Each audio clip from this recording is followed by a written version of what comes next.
옛말에 자식 이기는 부모 없다지만 그것도 상식선에서의 얘기지. 상식을 크게 벗어난 행동은 용납해선 안 되겠죠? 오늘은 자식을 향한 무한한 사랑의 마음을 모르고 크게 선을 넘어버린 아들과 며느리의 이야기로 시작해 보겠습니다. 끝까지 시청 부탁드립니다. 저는 톡톡사연의 나미입니다.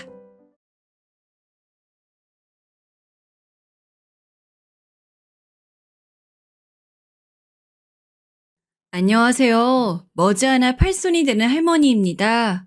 제게는 금이야 오기야 키운 외동아들 녀석이 하나 있어요.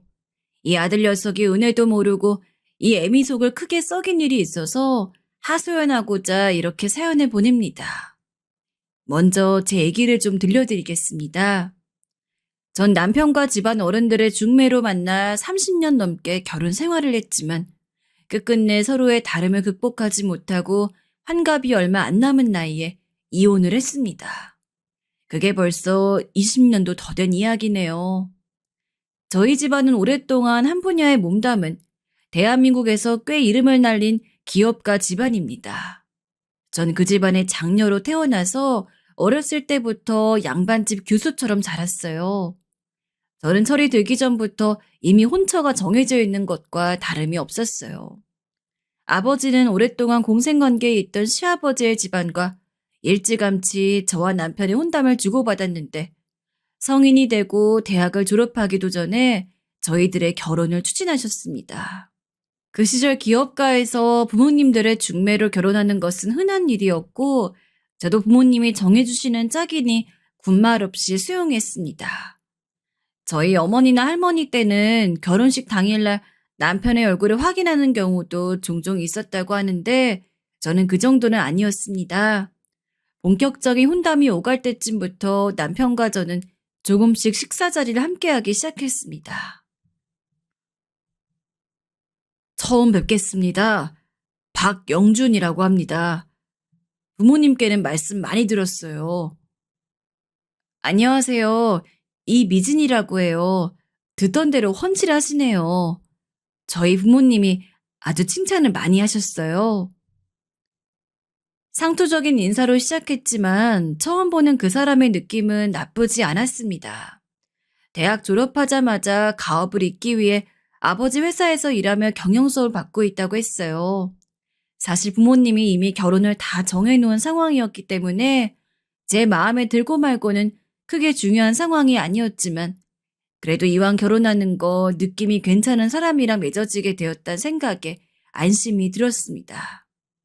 하지만 결혼과 동시에 그러한 기대는 산산이 무너지고 말았습니다. 남편이란 인간은 TV 드라마에서 자주 비춰지는 모습 그대로 제멋대로 자란 부잣집 망나니였습니다. 처음에는 제게 잘해주는가 싶더니 점점 일을 핑계로 귀가가 늦어졌는데 나중에 알고 보니 접대를 이유로 허구한 날 룸살롱을 드나들었습니다. 여자 립스틱이 묻은 셔츠를 목격한 것이 한두 번이 아니었어요. 어쩌다 새벽녘에 잠에서 깨면 남편은 옆방에서 누군가와 통화를 하곤 했는데 수화기 너머로 어렴풋이 들려오는 목소리로는 여자의 목소리임이 분명했습니다.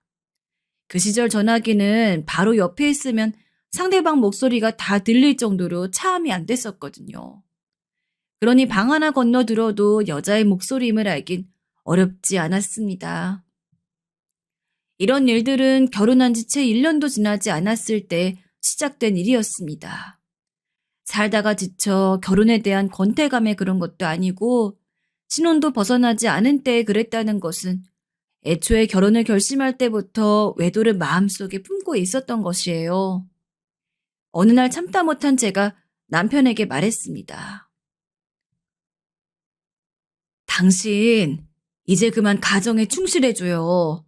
사업이다 뭐다 핑계로 끊임없이 가지는 술자리, 그리고 거기서 교류하는 많은 여자들, 이제 참아줄 수 없어요. 뭐야? 이 여편 내가 어디 하늘 같은 남편이 바깥은 나가 큰일 하는데 이래라 저래라야. 헛소리 집어치우고 집에서 밥이나 똑바로 해.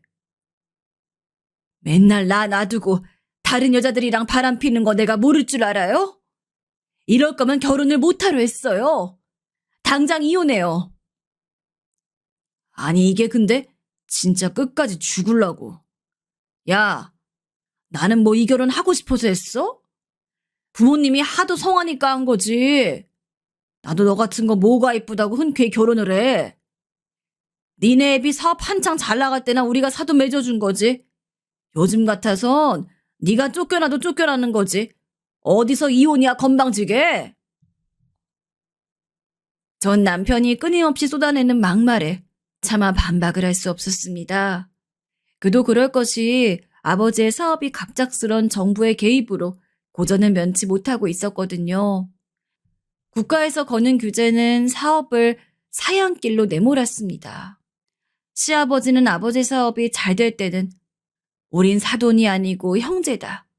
피를 나누지 않았지만 피보다 더 진한 의리가 있다란 말을 자주 하시면서 친분을 과시했습니다. 그런데 아버지의 사업이 처음으로 이렇게 힘들어지자 점점 더 나몰라라 했습니다.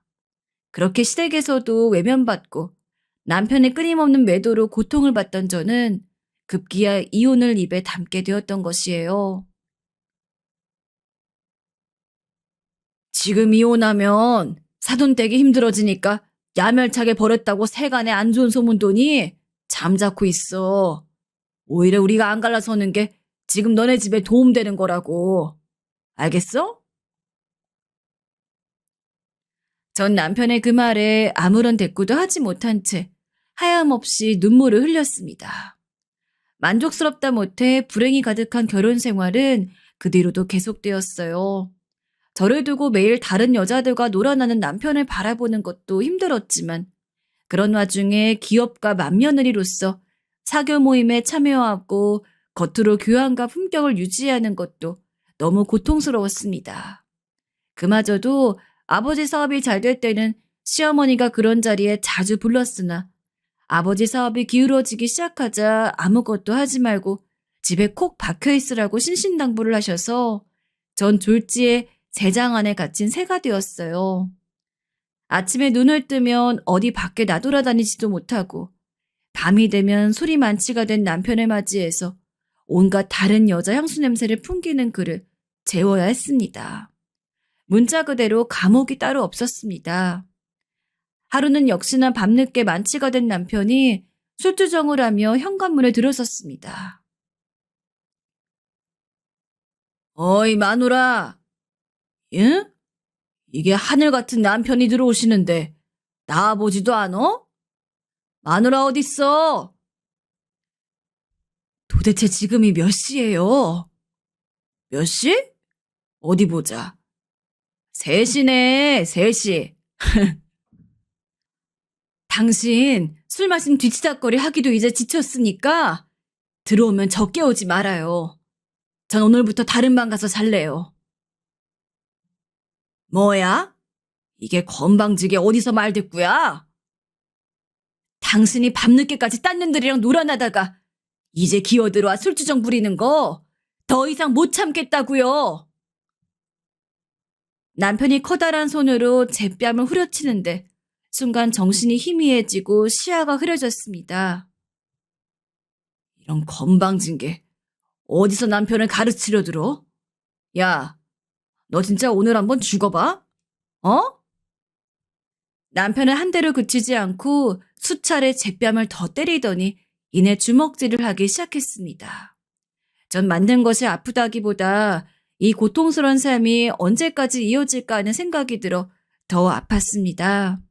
그날 밤 하염없이 밤새워 눈물을 흘렸습니다. 더 이상 살고 싶지가 않았어요.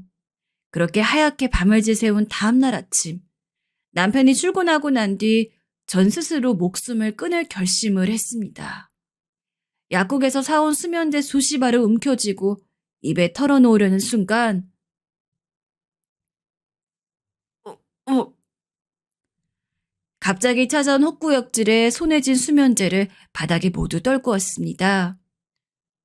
전 혹시나 이 헛구역질이 새 생명의 탄생을 알리는 조짐일지 모른다는 생각에 뒤도 안 돌아보고 산부인과로 향했어요. 축하드립니다. 임신 2개월입니다. 모든 것을 포기하기로 결심하고 삶을 놓으려는 순간, 그렇게 찾아온 임신 소식은 저의 삶을 조금 더 이어가도록 만들었어요. 그도 그럴 것이 뱃속에 아기를 가진 후로 모든 것이 조금씩 풀려나가는 듯 보였습니다. 기울어가는 아버지의 사업도 정부의 변화된 정책 방향과 일치하기 시작하면서 다시금 궤도에 올라서게 되었고, 오래지 않아 다시금 업계에서의 명성을 회복했습니다. 세상 쓰레기 같던 남편도 제가 아기를 가졌다고 하니까 그날로부터 술을 끊고 집에 일찍 들어오기 시작했습니다. 그렇게 정상적인 가장의 모습을 어느 정도 회복하자 회사에서의 입지도 오르고 남편의 회사도 매출이 상승하게 되었어요. 이 녀석이 정말 복덩이다. 복덩이. 남편은 불룩해진 제 배를 바라보며 여지껏 제게 보여준 못된 모습이 언제 그랬냐는 듯 아이처럼 기뻐했습니다. 인간은 망각의 동물이라고 저도 그쯤 되니까 남편과 시댁에서 제게 모질게 굴었던 것을 다 잊어버리고 세상을 등지려고 했던 제 자신의 모습을 후회했어요. 결혼과 동시에 제 인생은 불행해졌지만 바닥을 찍고서 이 정도의 모습으로 회복하고 나니 남은 인생 이 정도만 된다면 무난하게 살아갈 수 있을 것 같다는 생각이 들었습니다. 어쩌면 아기를 임신한 그 10개월의 기간이 제 인생에서 가장 찬란하고 행복했던 순간이었던 것 같습니다. 그 빛났던 순간이 지나서 어느덧 새 생명이 태어났습니다. 축하드립니다. 아들입니다. 그렇게 태어난 녀석이 저의 하나밖에 없는 아들입니다. 전 지난 결혼 생활의 불행을 만회라도 하려는 듯 지극정성으로 이 녀석을 길렀어요. 그런 저의 정성을 알았는지 아이는 무럭무럭 자랐습니다. 그런데 아이가 점점 커갈 무렵 남편은 또다시 예전의 모습으로 돌아가기 시작했습니다. 아이가 이제 엄마란 말을 입에서 뗄 무렵 남편의 귀가 시간은 점점 늦어졌고 그동안 나지 않았던 여자 향수 냄새와 셔츠에 묻은 립스틱 자국들이 다시금 저를 괴롭게 했어요.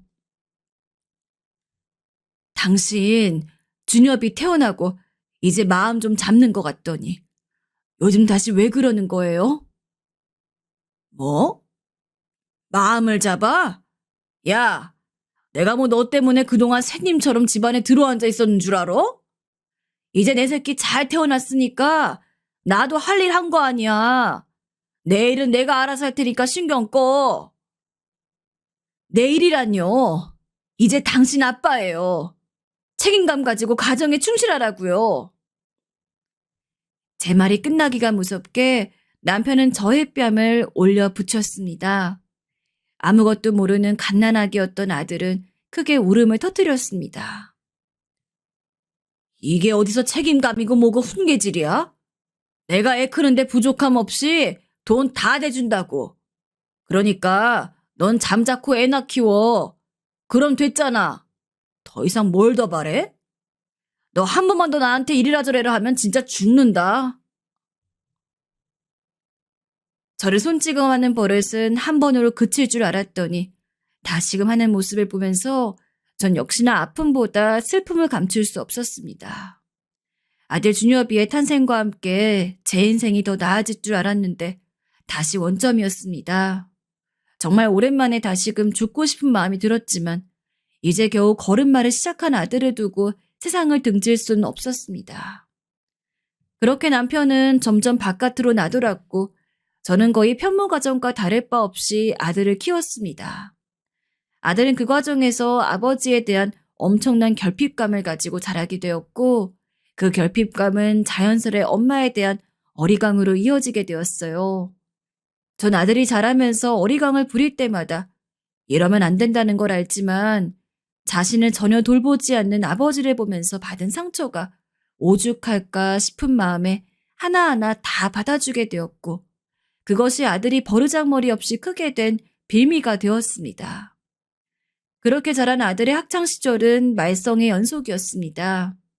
부잣집에서 태어나 어리광을 다 부려가며 버릇없이 컸던 터라 학교에서 늘 문제를 일으켰습니다. 부잣집에서 태어난 망나니 아들. 어디서 들어본 말 같지 않나요? 네, 꼭 자기 아버지랑 똑같이 자란 게 제 아들입니다. 지 아버지처럼 안 크게 하려고 제가 무던히도 애썼지만 그것이 뜻대로 되지 않았습니다. 초등학교 때는 시도 때도 없이 학우들을 괴롭혀서 학교에 불려가게 만들더니 중학교에 올라가서는 불량한 친구들과 어울리기 시작했는데 아이 선생님들의 통제 밖으로 벗어나서 차라리 학교에 불려가 선생님께 꾸중을 듣는 것이 낫겠다 싶을 정도였습니다. 엄마 지갑에 몰래 손을 대는 것이 점점 액수가 커지더니 나중에는 오토바이를 몰래 사서 폭주족 학생들과 어울렸습니다. 술, 담배는 너무 당연하게 손을 댔고 옆 학교 학생들과 싸움도 심심하면 해댔습니다. 전형적인 불량 학생의 길을 걸었어요. 이 와중에 정말 이 애미의 가슴을 찢어놓는 일이 발생했습니다. 아들은 행실이 불량했던 만큼 또래의 또 다른 불량한 여학생들과 자주 어울렸는데 그만 조심하지 못하고 동급생을 임신시켜 버렸습니다. 그런데 문제는 한 명만 임신을 시킨 게 아니라 동시에 두 명을 임신시켜 버린 것입니다. 학교에선 난리가 났고 아들을 퇴학시킬 수밖에 없다는 교장 선생님의 말에 무릎을 꿇고 싹싹 빌어서 겨우 퇴학만은 면했습니다. 아들은 그렇게 강제 전학을 가게 되었고 임신한 두 여학생은 너무나도 어린 나이에 생명을 지우는 참담한 경험을 하게 되었습니다. 전 엄마로서 너무 부끄럽기도 하고 죄스럽기도 했지만 지저분한 여성 편력을 가진 남편의 모습을 아들이 쏙 빼닮는 것 같아 더더욱 괴로웠어요. 전 한 번도 자라면서 아들을 혼낸 적이 없지만 이번만은 훈육을 좀 해야겠다 싶어 앉혀놓고 등짝을 세게 때리며 이야기했습니다. 아이고 이놈아, 이 썩을 놈아. 닮을 게 없어서 네 애비하는 짓거리 똑같이 하고 다니냐? 이 엄마가 그것 때문에 평생 속 썩고 산 거 몰라? 아, 왜 때려? 살다 보면 그럴 수도 있는 거지. 결국 퇴학도 안 당하고 잘 된 거 아니야? 어차피 우리 학교 재미도 없었는데 전학도 가고 얼마나 좋아. 이놈아, 이 철없는 놈아. 네가 여자아이들 몸과 마음에 씻을 수 없는 상처를 입히고도 지금 전학가 좋단 얘기가 나오냐? 이 썩을 놈아. 아, 그만해. 나한테 그동안 해준 게 뭐가 있다고 잔소리야? 애비란 인간은 집에 들어오지도 않고 엄마 나한테 용돈 준 거 말고 한 게 뭐가 있어. 나는 나 살고 싶은 대로 살 거니까 더 이상 나한테 잔소리하지 마. 어디서 이런 악마가 태어났나 싶었습니다. 정말 내 뱃속에서 나온 자식이 맞나 싶었다니까요. 지 애비처럼 안 키우려고 제가 얼마나 애썼는데 자기한테 해준 게 없다니. 정말 억장이 무너져 내리는 말이었습니다. 적반하장 성질낼 때의 모습은 영락없는 남편의 모습 그대로였어요. 아들은 전학을 가서도 영락없이 불량한 행실을 계속했고 그것이 고등학교까지 이어져서 고등학교는 2학년을 얼마 다니지 못한 채 퇴학을 당했습니다. 그러고선 한동안 빈둥빈둥대다 검정고시를 보더니 할아버지의 인맥으로 겨우겨우 어느 조그만 대학에 비집고 들어가 가까스로 대학을 졸업했어요. 대학 졸업식 날은 정말 하염없이 눈물이 흘렀습니다. 이 녀석이 처음 제 뱃속에 찾아온 날부터 태어나서 여태껏 키우기까지 정말 인내와 고통의 연속이었거든요. 지 애비와 닮지 않기만을 간절히 바랬는데 똑 닮은 청년이 된 아들을 보면서 이제는 부디 아무 말썽 없이 살아갔으면 좋겠다는 바람밖에 없었습니다. 하지만 그러한 바람은 언제나 실망만을 안겨주는 법이죠. 대학을 졸업하고 군대를 다녀온 뒤로도 아들의 말썽은 끊이지 않았습니다. 가업을 물려받기 전에 자기 사업을 해보고 싶다고 할아버지며 아버지며 저한테까지 돈을 다 땡겨서 타간 다음에 비즈니스라는 핑계로 허구한 날 술을 마시고 다녔어요. 거기서만 끝나면 괜찮은데 음주운전으로 몇 번이나 적발이 되었는지 모릅니다. 그때마다 소진된 변호사 비용이 그때 당시 집 한 채 값이니 말 다 했죠. 마지막 재판 때 한 번만 더 음주운전을 하면 그 즉시 법정 구속이라는 무시무시한 경고를 들은 이후부터 아들은 조금씩 자제하는 것 같았어요. 그 뒤로는 정신을 좀 차리고 자기 사업에 집중하는가 싶더니 얼마 지나지 않아 결혼할 사람이 있다며 데려왔어요. 엄마, 전에 얘기했지? 지훈이, 지훈아 인사해. 우리 엄마. 안녕하세요, 어머님. 드디어 뵙네요. 오빠랑은 고등학교 선후배예요. 잘 부탁드려요. 고등학교 후배라고? 얘 준여봐. 그런 얘기는 안 했잖니. 아, 그거? 뭐 그렇게 됐어. 암튼 우리 다음 달에 결혼하기로 했으니까 그런 줄 알아. 전 며느리라고 데려온 여자애가 고등학교 후배란 것이 마음에 걸렸습니다. 아시다시피 아들 녀석이 고등학교 때 말썽을 부리다 퇴학을 당할 정도로 심한 탈선을 했던 과거가 있잖아요. 그런데 그 시절에 고등학교 후배라고 하면 질이 썩 좋지 않을 것 같아 걱정이 되었습니다. 그도 그럴 것이 시어머니 될 사람을 만나러 온다는 애가 진한 화장에 짧은 치마까지 정말 한숨이 절로 나왔습니다. 사실 아들 녀석의 혼처는 오래전부터 정해진 곳이 있었습니다. 제가 그랬던 것처럼 이미 시아버지 시어머니인 손주인 아들의 혼처까지도 자신들의 사업에 이득이 될 기업과 정략 결혼을 계획하고 있었으나 돌을 벗어난 아들 녀석의 행실에 두 손 두 발 다 들고 이미 혼담은 파토가 난 지 오래였죠. 집안에서 이미 오래전에 내놓은 자식이 된 아들놈은 그것을 일찌감치 눈치채고 늘 그렇게 자기가 살고 싶은 대로 살아온 것처럼 결혼도 쉽게 쉽게 결정을 했습니다.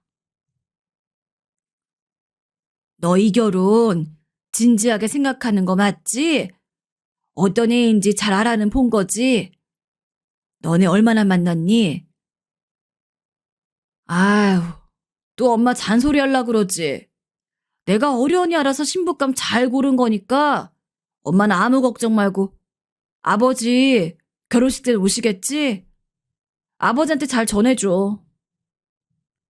아들 녀석은 애미 말은 듣는 둥 마는 둥 신경 쓰지 말라면 대충 넘어갔는데 나중에 알고 보니 글쎄 며느리 될 아이는 혼전 임신 상태였습니다. 어렸을 적 아들놈이 사고를 쳤던 기억이 나서 아찔해지긴 했지만 그래도 이번엔 결혼을 통해 자신이 저지른 일에 책임은 지른 듯한 태도로 보여서 그냥 허락해 주기로 했어요. 사실 제가 허락 안 해도 이미 제멋대로 했을 테지만요. 그렇게 번갯불에 콩 구워 먹듯 치러진 아들 녀석의 결혼식이 끝나고 얼마 지나지 않아 손주 녀석도 태어났습니다. 예쁜 공주였는데 부디 이 아이만은 올바르게 잘 크길 두 손 모아 얼마나 빌었는지 모릅니다. 아들 녀석은 딸이 태어난 이후에 정신을 좀 차리는가 싶었습니다. 한동안은 열심히 사업에 몰두하는 것 같았거든요. 하지만 이내 제 남편이 그랬던 것처럼 사업을 내팽겨치고 맨날 술과 여자에 빠져 살았습니다. 그러는 와중에 사업은 여러 번 기울었지만 그때마다 남편이 돈으로 해결해 주었습니다. 명목상 아버지일 뿐 아들과 대화가 거의 없었던 남편은 그럴 때마다 이런 식으로 아버지의 역할을 때우려는 것으로 보였습니다. 그때쯤 되었을 땐 저도 남편과 남남이나 다름이 없었어요. 이미 외도가 습관이 된 남편은 그 나이쯤 되자 몇 명의 혼외자들이 자신이 남편의 자식이라면서 거액의 위자료를 청구하는 소송에 휘말려 골머리를 앓고 있었거든요. 아무렇게나 무책임하게 씨를 뿌리고 다녔는데 세월이 흘러 그 씨들이 장성을 해서 자기 몫을 챙기겠다고 친부를 찾아온 것입니다. 저희 부부의 상황이 이렇게까지 되자 제게는 더 이상 이 결혼을 이어갈 아무런 이유도 남아있지 않았습니다. 생전 처음 보는 사람들이 찾아와서 자기가 남편의 자식이라고 하지. 정작 친아들은 날마다 말썽이지. 이게 사람 사는 게 맞나 싶었습니다. 그렇게 환갑이 가까운 늦은 나이에 남편과 협의 이혼을 했습니다. 맘 같아선 저도 피해자로서 위자료를 청구하고 싶었지만 그러지 않았어요. 이 지긋지긋한 결혼 생활을 얼른 끝내고 싶었거든요. 눈물도 안 났습니다. 오히려 속이 시원했고 왜 더 일찍 이혼하지 못했나 후회까지 들 정도였습니다. 그렇게 완전히 남편과 갈라서고 전 아버지 일을 도우며 남은 생을 조용히 살고자 했어요. 아버지도 이제 은퇴하실 나이가 가까워오고 있는 데다 아들놈이 철이 덜 들긴 했지만 이제 자기 가정을 차릴 정도의 나이가 되었으니 저도 이제 제가 그동안 짊어졌던 아내로서의 책임과 무거운 양육의 짐을 내려놓고 싶었습니다. 그 길로 전 남편과는 완전히 인연을 끊었고 간간히 들려오는 아들 녀석의 소식만 들었습니다. 할아버지가 물려준 재산으로 흥청망청 놀다 몇 년 만에 그걸 다 탕진해서 다시 아버지의 손을 빌린다는 안 좋은 소식도 있었고 손녀딸이 벌써 초등학교에 간다, 중학교에 간다 하는 일상적인 소식들도 있었어요. 그렇게 세월은 무섭게 쏜살같이 흘러 이혼한 지 20년쯤 되었을 때였습니다. 전 그때쯤 돌아가신 아버지가 대부분의 재산을 사회에 환원하고 제가 먹고 살 정도로만 조금 물려주신 몫으로 조그만 꽃집을 하나 운영하고 있었어요. 늙음하게 맞이한 싱글라이프는 정말 살만했습니다. 이혼을 하긴 했지만 아들놈 장성했겠다. 더 이상 막중한 책임을 져야 할 가정도 없겠다. 제가 좋아하는 일하면서 단골 손님들 살아가는 이야기 들으며 사는 것이 참 즐거운 나날들이었습니다. 힘들었던 결혼 생활과 자식으로 인한 소가리가 씻은 듯이 보상받는 느낌이었어요. 이렇게 평화로운 날만 이어지면 참 좋으련만. 또다시 저의 인생을 뒤흔드는 사건이 발생하고야 말았어요. 그 시작은 뜬금없이 걸려온 아들의 전화였습니다. 엄마, 나 돈 좀 빌려줘. 아이고, 이놈아. 몇 년 만에 전화해서 한다는 말이 고작 돈 빌려달란 소리냐? 네 아버지한테 달라 그래. 이 애미는 가게 하나 운영하는 것만으로 벅차다. 이제 이놈도 나이가 50이 넘었는데 다짜고짜 애미한테 전화해서 돈 달라고 하는 걸 보면 여전히 나이는 허투루 먹었나 봅니다. 그런데 그 뒤로 아들이 말해준 소식이 놀라웠습니다. 아이, 엄마, 소식 못 들었구나. 뉴스도 안 보고 사나 보네. 어디부터 얘기해 줘야 되나? 일단 아버지 뇌졸중으로 쓰러졌어. 병원에서 거의 누워만 지내. 최근에 아버지가 경연 일선에서 물러나게 됐는데 아니 정확히는 잘린 거지. 할아버지 돌아가시고 회사가 영 시원찮았잖아. 경영진들이랑 주주들이 자기들 지분 모아가지고 아버지 쳐낸 거지. 그 충격으로 쓰러졌는데 뭐 거의 앞으로 휠체어 타고 남은 생 보내야 한다네. 게다가 워낙 방탕하게 산데다가 배다른 동생들한테 재산 뜯기고 나니까 수중에 남은 돈이 별로 없나 봐. 내가 이래봬도 양심은 좀 있잖아. 그런 아버지한테 돈 달라 그러기가 좀 뭐하더라고. 그래서 이제 내가 믿을 구석이 엄마 말고 어디 있겠어. 그래서 이렇게 전화했지. 전 남편이 뒷방 늙은이가 된 이후에 충격으로 쓰러졌다는 소식보다 거의 폐인이 된 아버지에 대한 소식을 눈 하나 깜짝 안 하고 전하는 아들의 냉혈한 같은 모습에 더 소름이 돋았습니다. 거기에 더해 몇 년간 연락도 없다 돈 필요해지니 그제야 엄마 생각이 났다는 것도 기가 막혔습니다. 이번에 내가 새로운 사업을 구상하는데 이거 완전 대박 아이템이야. 기술자들이랑 공장이랑 유통업체까지 전부 다 섭외해 놓았는데 정작 그걸 굴릴 총알이 없네. 엄마, 나 좀 도와줘. 너 엄마 사정 알면서 그래? 엄마한테 남은 거 고작 이 조그만 가게 하나야. 네 돈 말아먹은 사업이 벌써 몇 개냐? 쓸데없는 사업궁리 이제 그만하고 지금 있는 거나 잘 지켜 이놈아. 끊는다. 엄마! 엄마! 전 처음에는 야멸차게 거절했습니다. 실제로 별로 도와줄 돈도 없었거니와 도와준다고 해도 그것이 정말 아들을 위한 길인지 확신할 수 없었으니까요. 그런데 아들놈은 그날로부터 허구한 날, 제 가게에 찾아와 저를 졸라대기 시작했습니다. 그렇게 시도 때도 없이 와서 저를 괴롭히다가 제가 끝끝내 거절을 하면, 이 젠장, 엄마가 나한테 해준 게 뭐가 있다고 거들먹거려. 고작 콩알 만한 꽃가게 하나 하는 주제에 내 더러워서 그 돈 안 받는다. 라며 친엄마에게 차마 할 수 없는 페루나 같은 말을 쏟아부으며 돌아갔습니다. 그러다가 좀 잠잠해질 것 같으면 다시금 와서 끊임없이 돈을 요구했습니다. 어떤 모진 말을 들어도 제가 눈 하나 꿈쩍 안 하자 아들은 전략을 바꾸기 시작했어요. 새벽까지 제 가게에 먼저 나와 장사를 돕기 시작한 겁니다. 전 처음에 그러다 제풀에 지치겠지 했는데 아들은 생각보다 진심이었습니다. 반년이 넘도록 하루도 빠지지 않고 가게에 나와 일을 도왔어요. 그 모습을 보는데 전 약간의 연민이 들기 시작했습니다. 아버지 사랑은 거의 못 받고 자랐고 그걸 옆에서 지켜본 제가 제일 잘 알기에 정말 불면 날아갈까 쥐면 꺼질까 애지중지 키웠는데 결국엔 그 결핍을 극복하지 못하고 인생이 꼬이기 시작했던 걸 생각하면 이 아이가 뭐 그렇게 큰 잘못을 했나 싶기까지 했어요. 저 자존심 센 놈이 사업자금 융통해보겠다고 엄마 가게에 와서 어떻게 하면 제 마음을 돌릴까 궁리하는 것을 보니 제 마음도 조금 바뀌기 시작했습니다. 그래, 도대체 얼마가 어떻게 필요한 건데? 그게 말이지. 아들의 사정을 들어보니 생각보다 상황이 딱했습니다. 그동안 변변한 사업 성과도 없이 빵꾸 나면 늘 아버지가 메꿔주는 식으로 생계를 영위해오다 아버지가 쓰러지고 나니 그마저도 힘들어져서 자기 사업은 이미 정리해버렸다고 했습니다.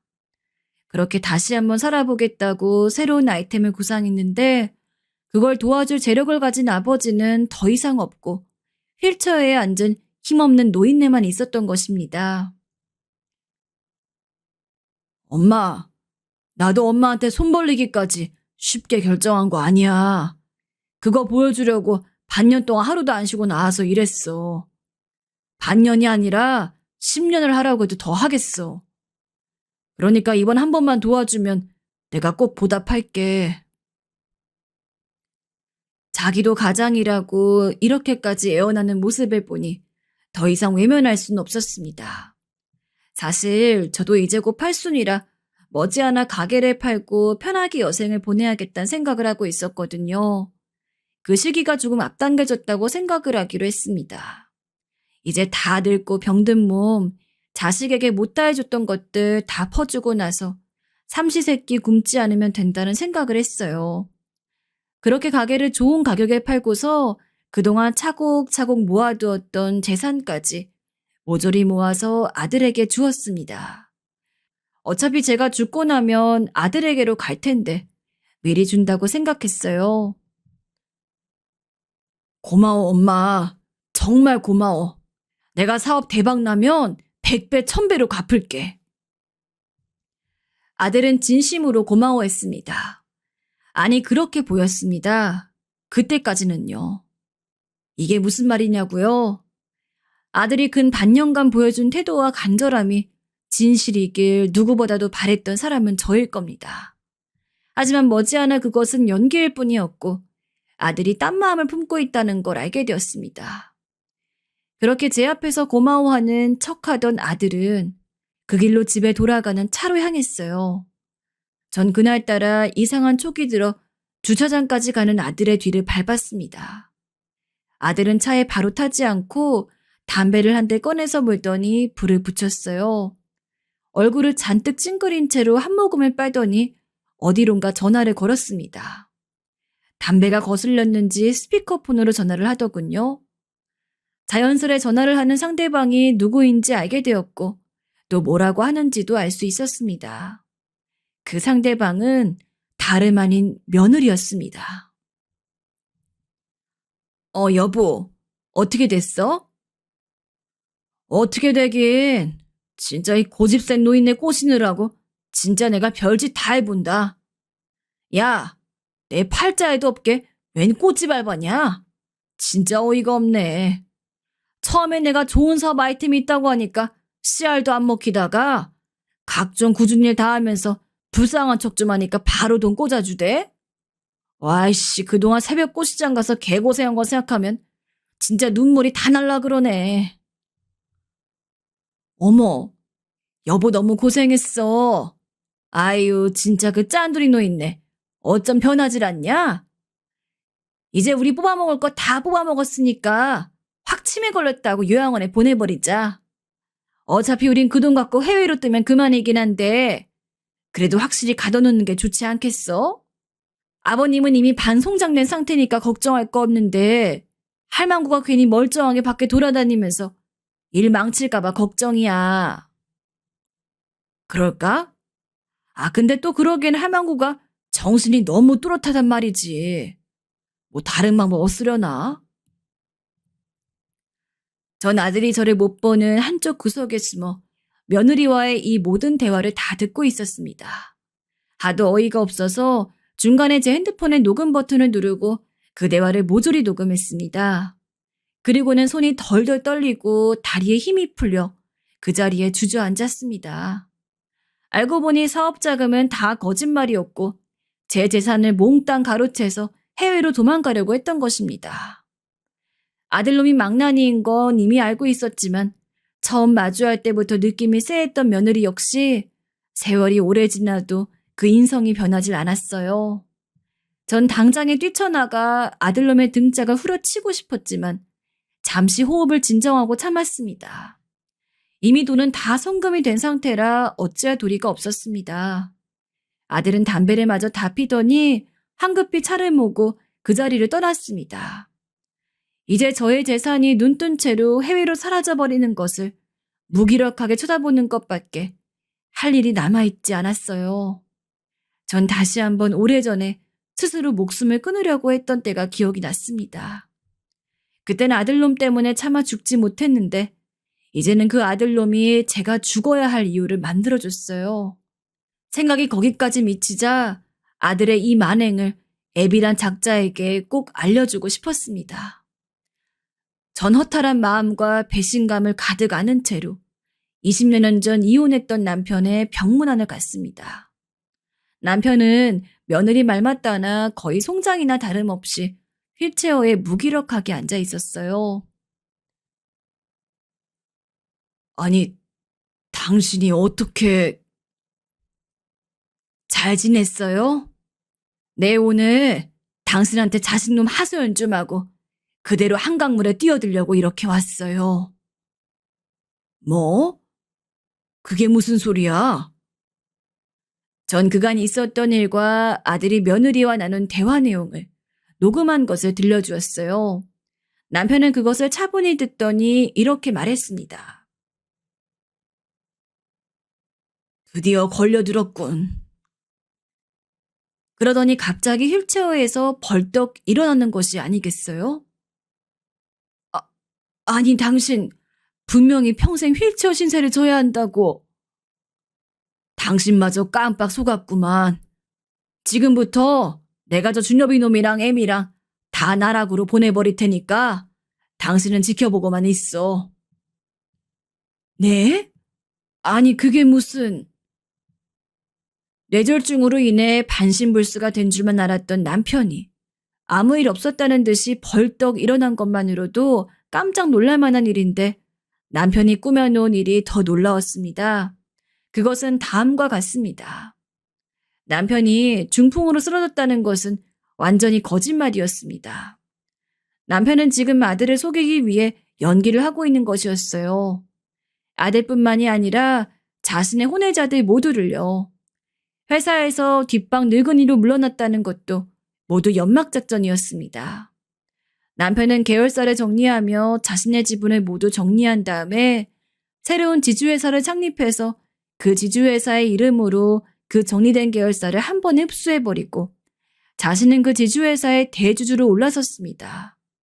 하지만 아들과 다른 자식들에게는 그것을 철저히 비밀로 하고 계열사 정리 과정에서 축출된 것처럼 보이게 연기했습니다. 그렇게까지 한 이유는 이제 은퇴할 나이가 된 남편도 후계 작업이 필요했기 때문이에요. 그 후계 작업에서 자신이 뒷방 늙은이로 밀려난 모습을 보았을 때 자식들 중 누가 자신의 곁을 지키는지 궁금했기 때문이었다고 했습니다. 저는 이 놀라운 사실보다 더 놀라웠던 건 그렇게까지 했는데 자신이 쓰러졌다는 소식을 듣고 아무도 찾아오는 자식들이 없었다는 것입니다. 그래도 일말의 기대감에 병문안이라도 한 번 오는 녀석에게 경영권을 물려줘야지 하는 생각을 가지고 있었지만 방탕하게 살았던 남편의 과거를 생각하면 너무나 당연한 결론이었습니다. 결국엔 찾아오는 놈 한 놈도 없더구만. 다 내 업보지 뭐겠어. 그나마 당신만이 날 찾아와 주었네. 남편은 모든 것을 다 체념한 표정으로 담담하게 제게 이야기했습니다. 이제 난 정말로 경영 일선에서 물러나고 이 회사도 전문 경영회사에 매각하려고 해. 그렇게 하는 것이 돌아가신 아버지 뜻에도 더 맞고 나도 이젠 지쳤어. 그동안 세월을 너무 허랑방탕하게 살았어. 그나마도 마지막에 이 정도로 회사를 키운 것도 다 운이 좋았을 뿐이야. 무엇보다도 나 때문에 지난 세월 마음고생한 당신한테 제일 미안하네. 냉혈한이나 다름없는 남편에게서 지난날을 반성하는 말이 나오자 전 놀라움을 넘어서 당황스러움을 감출 수 없었습니다. 남편이 정신을 차리기 시작한 건 20년 전 저희가 이혼을 할 때쯤이었습니다. 자신이 젊은 시절 무분별하고 방탕하게 뿌려놓은 시들 때문에 뒤늦게 나타난 혼외자들이 자신의 몫을 보상을 요구할 때쯤 찔러도 피 한 방울 안 날 것 같던 남편도 극심한 스트레스에 시달렸다고 합니다.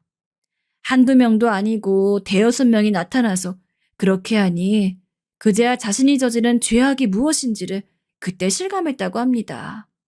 그 죄책감이 본처인 저에게 가장 컸고 그래서 이혼 요구에도 순순히 응했다고 합니다. 저와 이혼한 이후로는 자신의 방탕했던 과거를 뉘우치고 회사 경영에 몰두했지만 능력이 뛰어났던 시아버지만큼 잘 해내지 못해서 처음에는 많이 고생을 했다고 합니다.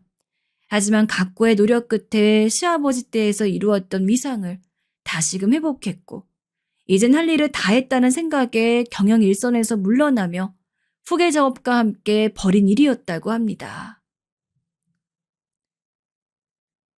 이렇게 후회하고 반성할 거였으면 왜 지난날 그렇게 내게 못되게 굴었어요? 이제 와서 지난날을 돌이킬 수 없으니 남은 생이라도 반성하며 사세요.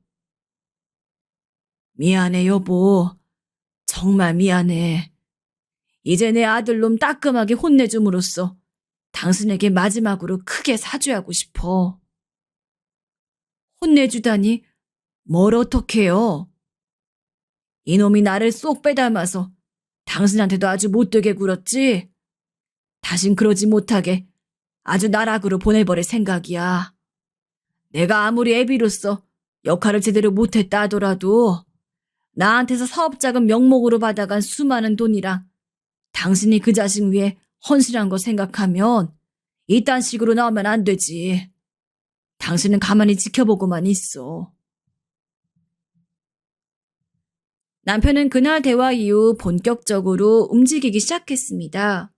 자신의 회사를 공개 매각한다는 뉴스가 뜨자마자 업계는 술렁였고 그제야 남편이 벌인 모든 것이 연극이었음을 알아챈 아들과 혼외자들은 하루가 멀다 하고 남편의 집에 찾아와서 눈물로 호소했어요. 아버지, 제가 잘못했어요. 제발 회사 엄한 사람한테 넘기지 말고 저희한테 주세요. 아들놈은 그때까지 일체 교류도 없던 혼외자들과 합심을 해서 남편의 마음을 돌리려고 무던히도 했었지만 남편의 마음은 이미 굳어진 뒤였습니다. 그렇게 회사는 다른 전문 경영회사에 매각이 되었고 해외로 뜨려던 아들 내외는 이를 뿌득뿌득 깔면서 분한 마음을 감추지 못하고 있었습니다. 그때쯤 아들 녀석에게 전화 한 통이 걸려왔어요. 박준엽 씨? 여기 성북경찰서입니다. 박준엽 씨가 사무소를 위조했다는 신고가 접수되어 연락되었습니다. 빠른 시일 내에 출석하셔서 조사받으시길 바랍니다. 네? 아니, 그게 무슨... 남편이 회사를 매각함과 동시에 아들 녀석이 제게 사기친 것을 본격적으로 처벌하기로 결심하고 경찰에 신고를 한 것입니다. 원칙적으로 친족 상도례에 의해서 자식이 엄마에게 친 사기는 처벌할 수가 없다고 합니다. 아들놈이 저를 속여서 사업자금 명목으로 받아간 해외 도피 자금을 사기죄로 처벌할 수 없다는 말이죠. 법이 너무 잔인하다고 생각하시나요? 그런데 아들놈이 저를 설득하겠다고 각종 사업계약서와 차용증, 합의서 등을 쓴 적이 있는데 그것이 아들놈의 발목을 잡았습니다. 거기에다 남편이 제게서 받아간 아들과 며느리의 통화 내용이 혐의를 명백하게 입증했습니다.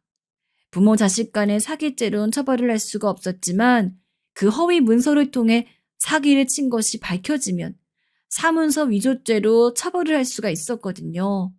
그것을 잘 알고 있던 남편은 사문서 위조죄로 아들을 고발하고 검찰에 아는 인맥을 최대한 동원해 아들을 무겁게 처벌해달라고 요청했습니다. 아들이 의뢰한 변호사들도 결국에는 남편의 인맥이었기에 유명무실한 존재들이었어요.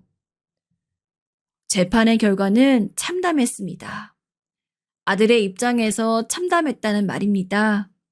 아들은 징역형이라는 무거운 형벌을 받았고 그 일을 옆에서 부추긴 며느리 또한 공범으로 처벌받았습니다. 나중에 알게 된 사실인데요. 아들은 그동안 도박에도 손을 대서 도박 빚 또한 어마어마했다고 합니다. 제게서 받아간 돈으로 도박 빚을 일부 충당하고 빚쟁이들 피해서 해외로 도망가려고 했던 것이에요. 남편은 아들이 사업자금 명목으로 자기에게서 받아간 돈으로 도박 빚을 충당하고 있다는 사실을 알고서는 손절을 결심한 것이었고요. 남편의 손절과 동시에 쓰러지는 쇼까지 벌였으니 아들은 그간 아버지가 지원해준 고마움도 모르고 냅다 아버지를 외면하고 만만한 제게 손을 벌리려 왔던 것입니다. 남편도 이 정도까지 못된 사람은 아니었는데 어디서 이런 악마 같은 게 튀어나왔나 하는 생각이 들었습니다. 이미 있었던 음주운전 전과에 불법 도박까지 남편이 검찰의 인맥을 동원하지 않더라도 재판부에서 판단하기에 이미 질이 안 좋을 대로 안 좋았을 겁니다. 그렇게 제게서 받아갔던 돈은 전부 몰수가 되었고 이 일이 세간에 알려지면서 아들 내외는 대한민국에서 얼굴을 들고 살 수 없게 되었습니다. 유학을 가 있던 손녀딸은 다신 한국 땅에 발붙이고 싶지 않다며 부모와의 절연을 선언했어요. 남편의 바람대로 아들은 나락에 떨어지게 된 것이에요. 이럴 때는 냉혈한이었던 남편의 원래 모습이 드러나는 것 같아 다시금 무섭기도 했습니다. 그렇게 제 험난했던 가정사는 불행한 결혼 생활로 시작해서 중년이 훌쩍 넘은 아들의 수감 생활을 끝으로 일단락되었습니다. 통쾌하냐고요? 자식 감옥에 보내고 통쾌한 부모가 세상에 어디 있겠습니까? 다만 아들이 이번 일을 통해서 통렬히 반성하고 출소 후에 정상적인 사회인으로 생활하길 바랄 뿐입니다. 돌이켜보면 너무나 험악한 인생이었습니다. 엄격한 기업가의 맏며느리로, 가정에 충실하지 못한 남편의 아내로, 말썽쟁이 아들의 엄마로 살아온 지난 인생사가 너무나 힘들었습니다. 말년에 조그마한 가게 운영하면서 소소한 삶의 재미를 느끼나 싶었는데 이제는 그 가게마저도 정리할 수 없네요. 차라리 아들 말 맞다나 이젠 요양원에라도 들어가서 남은 여생을 보낼까 싶기도 합니다. 하지만 그렇게 되면 아들놈의 비뚤어진 욕심에 일조를 하는 느낌이 들어서 그러지 않고 있습니다. 아들의 재판까지 마무리되고 남편이 저를 찾아왔습니다. 여보, 우리 다시 결합하자. 남은 인생 둘만 생각하면서 편하게 여행 다니고 좋은 것만 보고 살자. 남편은 뒤늦게 재결합을 요구해 왔습니다. 이제 와서 재결합이 무슨 의미가 있나요? 이런다고 해서 제 지난날 상처가 씻어지는 것도 아니고 자식놈 부모 손으로 감옥 보내놓고 우리들이 편하게 여행만 다니자고요. 그런 뜻이 아니고 다 늙은 우리가 서로 의지할 데가 어디 있겠어. 아니 내가 의지할 곳이 이제는 당신밖에 없어. 자식놈들 다 나 외면하는 거 당신도 봤잖아. 그나마 당신만이 날 찾아와 준 게 내 남은 삶에 큰 희망이 되었어. 지난날 내 과오는 용서하고 나를 다시 좀 받아줘. 냉연한 남편이 웬일로 눈시울을 붉히며 제게 말했어요. 아니요. 당신이 이제 와서 이렇게 감정이 호소하는 거 말년의 주변에 아무도 없으니까 만만한 저라도 옆에 데리고 있어야겠다는 의도로밖에 안 보여요. 그런 제안 해준 것도 고맙고 우리가 서로 의지할 곳이 아무데도 남아있지 않는 것도 맞지만 차라리 의지할 곳 없는 허무한 마음을 간직한 채로 서로가 떨어져 사는 게 서로에게 더 좋은 길이란 생각이 드네요. 여보, 미안해. 내가 다 미안해. 남편은 결국 눈물로 반성하며 제게 사과를 했고 전 끝끝내 남편의 재결합 요구에 응하지 않았습니다. 남편이 반성하고 돌이킨 것은 인정하지만 이제 와서 재결합을 한들 지난 힘들었던 과거가 사라지는 것도 아니고 말년에 의지할 곳이 없어 저라도 의지하겠다는 그 의도로부터 제 존엄성을 지키고 싶었거든요. 결국 각자의 남은 인생 편안하게 잘 살기를 응원하며 남편과의 관계는 완전히 마무리 지었습니다.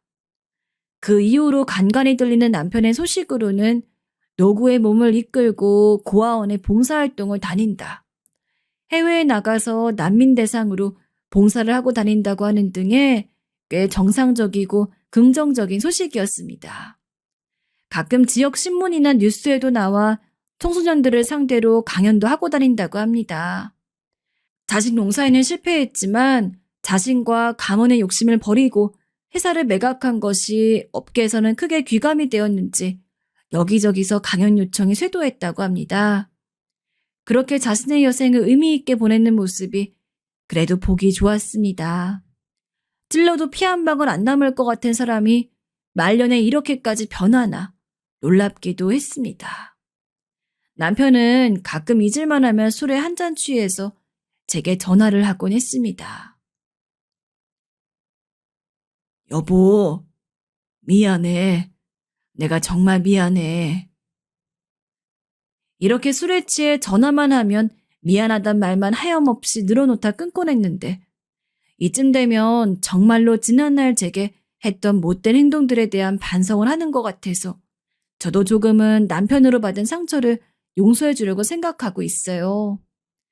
미안하단 말 몇 마디로 지난 상처들이 사라질 수 없지만 그래도 미안하다는 말 이외에도 행동으로 노력하고 있는 모습들이 보이기 때문이죠.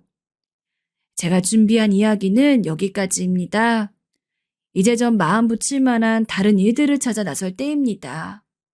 다시 가게를 열 수도 있고 아니면 조그만 시골 마을에 가서 조용히 살 수도 있고 제 마음이 편한 곳을 찾아 떠나려고 합니다. 제 지난 인생 이야기 들어주셔 감사합니다. 여러분 중에도 험난한 인생을 살고 계신 분들이 계시다면 제 사연이 조금이나마 위로가 되었으면 좋겠습니다. 감사합니다. 다들 건강에 대해 얼마나 신경 쓰며 살아가시는지 궁금합니다. 전 아예 신경을 안 쓰지도 그렇다고 너무 과민하게 굴지 않으면 살아왔는데요. 요즘 같은 때에는 그 어느 때보다 건강에 대해 생각을 많이 하게 돼요. 특히 최근에 사람으로부터 많은 일을 당하게 되니 더 절실하게 느껴지는 것 같아요. 오늘 제가 들려드릴 얘기는 사실 충격적이기도 하고 제가 겪은 일이지만 저도 아직 마음을 다 추스르지 못해 많이 힘이 드는 상황이에요. 여러분들께서 부디 끝까지 들으시고 마음으로나마 기도해 주신다면 저에게 참 많은 도움이 될 것 같습니다. 전 시골에서 오래도록 살아왔고 여기서 나고 자라 결혼해서 자식을 낳아 키웠어요. 아들과 딸은 저와 비슷한 과정으로 쭉 살아가다가 대학은 서울로 다니게 되었어요. 사실 넉넉지 않은 형편이었지만 아들, 딸들 모두 어렸을 적부터 엄마의 이런 고생을 참 잘 알아주는 착한 아이들이었답니다. 제 엄마 아빠가 고생하는 걸 안 뒤로는 용돈 달란 말도 잘 못하고 농사일을 도우려 하고 그러면서 부모를 챙기곤 했어요. 재명아, 재은아, 니넨 그냥 하고 싶은 공부 마음껏 하면 된다. 집안일과 농사일은 엄마 아빠가 하면 돼. 그러니까 너무 걱정하지 말고 너네 하고 싶은 거 먼저 해. 오죽하면 제가 아이들에게 이리 말하며 말릴 정도였지요. 허나 아이들은 그래도 자기들이 도와야 엄마 아빠가 편할 거라며 고사리 같은 손으로 흙을 만지곤 했어요. 그런 아이들이 있어 시골 생활도 답답하지 않고 가난한 환경도 그럭저럭 참고 사라졌던 것 같아요. 아이들에게 더 많은 걸 해줄 수 없어 부모로서 늘 미안하긴 했지만 그럼에도 불구하고 자식들은 늘 부모보다 더 성숙하고 어질고 현명한 애들이었으니까요. 그러다 아들과 딸이 서울로 대학을 가자 저희와는 거리가 멀어졌어요. 아들은 서울에서 자취하며 취업 준비도 하고 직장을 구한 뒤에는 가끔 집에 다니러 왔다 갔다 했었고요. 딸은 줄곧 우리와 지내다가 결혼을 제 오빠보다 먼저 하면서 서울에 완전히 가게 되었고요. 저와 남편은 각별하게 아이들에게 정을 갖고 있었던 터라 아이들이 저희와 떨어지는 게 씁쓸하기도 하고 아쉬움이 남기도 했지만 그래도 부모의 양육은 언제까지나 아이들이 독립할 때까지니 욕심 부리지 말라고 여겼어요. 그렇게 남편과 서로 의지하며 자식 없이 오순도순 살아나갔죠. 농사일하고 때 되면 자식들에게 농작물을 보내주고 그러면서요. 단조로운 삶이었지만 남편이 있어서 그런지 그리 외롭단 생각은 들지 않았어요. 그러다가 그로부터 1년 후 너무나 힘든 일을 겪게 되었는데요. 6개월 정도 남았습니다. 생전에 하고 싶었던 것들 하시면서 평안하게 마무리하시는 게 좋을 것 같아요. 뭐라고요? 제 남편이요? 말도 안 돼. 아니, 이게 무슨 말이야? 여보. 남편이 언제적부터 어지럽다 하여 병원에 끌고 갔는데 그만 시한부 선고를 받아버린 거죠. 전 남편을 끌어안고 병원 바닥에 주저앉아 펑펑 오열하듯 울었어요. 남편은 그렇게 아들까지 결혼하는 모습을 보고 난 이후 얼마 되지 않아서 그만 세상을 먼저 뜨게 되었어요. 지금껏 남편에게 많은 의지를 하며 살아왔는데 한순간에 이 사람이 사라지니 집이 너무 넓고 쓸쓸하게 느껴지더라고요. 어떻게 혼자 살아야 할지 가늠도 되지 않고 딸아이는 엄마 걱정된다며 제 곁으로 오려 했지만 저는 예, 엄마 괜찮아. 직장 다니는 애가 어떻게 여길 오겠다는 거야. 엄마 신경 쓰지 말아라. 하며 강한 척을 했어요. 그러다 보니 빈집에 저 혼자 있다는 것이 참 적적하고 힘들었고 우울증도 오는 것 같고 좀 견디기가 힘들더군요. 그러던 차에 좋은 소식이 들려왔어요. 바로 귀한 손주가 태어나게 된 거였죠. 처음에 보러 갔을 때 얼마나 기뻤는지 몰라요. 제 아빠를 쏙 빼닮은 얼굴에 오랜만에 보는 갓난아기란 얼마나 이쁜지 도통 놔주기가 싫을 정도로 사랑스럽더군요. 전 며느리가 조리원에서 나온 이후에 몸이 너무 힘들다고 해서 제가 같이 그 집에 며칠 자며 손주를 봐주었어요. 손주를 봐주는 동안은 그간의 우울감도 싹 날아가는 것 같이 마냥 행복했답니다. 근데 며칠 지나니까 저도 좀 허리가 아프고 적당히 짐만 챙겨 아들네 올라왔던 것이기 때문에 다시 내려가야 되겠더군요. 그래서 다시 본가로 내려와서 지내게 되었어요. 역시나 집에 돌아오니 손주 생각도 나고 마음도 적적하던 차에 다시 아들이 연락을 해왔어요. 엄마, 거기 혼자 계시지 말고 다시 우리 집으로 올라와서 민우도 봐주고 같이 살면 어때? 이번에 미숙이도 다시 직장 복귀할 생각하고 있더라고. 엄마도 아버지 없이 혼자 지내면 적적하잖아. 같이 살자고? 엄마 허리가 안 좋은데. 이 말에 저는 많은 고민이 오갔어요. 손주가 무척 보고 싶기도 했었으나 농사일을 너무 오래 해서 허리가 안 좋은 편이라 자신이 없더라고요. 게다가 그 무렵에 왜 그렇게 걷다가 어질어질한지 몸에 기력이 없어서 저도 집에서 혼자 간단히 누룽지나 끓여 먹고 쉴 때가 많아 선뜻 대답이 안 나왔어요. 근데도 아들은 계속 저를 설득했어요. 엄마 안 돼요. 혼자 그렇게 지내시면 병나요. 같이 지내는 게 낫지. 나도 엄마가 자꾸 걱정이 돼서 그래. 아들의 마음이 참 고맙긴 했어요. 그래도 하나뿐인 엄마라고 아버지 가시고 나시니 자식으로서 효도를 해야겠다는 마음을 먹었나 싶더라고요. 그래서 전화를 끊고 난 후 저도 여러 가지 생각이 들었어요. 이렇게 몸이 안 좋고 아픈 와중이라고 해도 곁에 아무도 없는 것보단 아들내외가 옆에 있는 게 낫지 않을까. 며느리도 싹싹하고 좋은 아인데 아닌가? 혹시 내가 짐이 되려나? 결국 혼자 끙끙 고민을 하다가 당시 친하게 지내던 동네 아줌마들한테 상담을 했어요. 근데 하나같이 다들 반대하는 게 아니겠어요? 어머, 재명 엄마. 그래서 아들네 올라가서 손주 봐주려고? 몸도 성취하는데 가서 무슨 애를 봐준다 그래. 멀쩡하던 사람들도 몸 고장나 돌아오는데 말이야. 많이 힘들려나? 재은이는 지 남편이랑 애들 키우느라 정신이 없으니까 자주 들여다볼 수도 없이 바빠. 그나마 아들 집에 가면 내가 어디 급히 아프고 할 때 병원도 데려가 줄 거 아니야. 아유, 손주 맨날 안고 들었다가 눕혔다 하면서 어찌 살려고 해? 저기 경숙이네 엄마도 얼마 전에 딸내 손주 봐주러 갔다가 의만상에 돌아왔다잖아. 생각 잘해. 이런 말을 듣게 되니 도통 불안한 게 아니었어요. 아무렇지 않게 생각하고 있었는데 너무 신경이 쓰이더군요. 그래서 일단은 거절을 하게 되었어요. 아들은 무척 서운해했지만 전 그냥 웬만큼 혼자 있을 때까지 있겠다며 이야기를 끝냈고요. 이렇게 얘기를 끝내두긴 했지만 한창 코로나가 터지고 나서 가족 간에 멀어지고 사람들 간의 접촉도 어려워지게 되니 너무 당황스러웠어요. 특히 노인들은 걸리면 죽을 수도 있다고 하잖아요. 그러니 저도 외출이 꺼려지더라고요. 동네 사람들끼리 마주하는 것도 조심스러워서 늘 멀리 피해 다니게 되었고, 혼자 마스크 쓰고 물건들을 사러 나가는 일상도 불편하고 모든 게 힘들더군요. 그냥 아들이 말할 때 거기서 같이 살며 지냈어야 했나 싶어 아쉬운 마음도 들었고요. 그런데 마침 다시 전화가 걸려왔어요. 엄마, 지금 코로나라 나나 미숙이 둘 다 일하고 있는데 너무 힘들어요.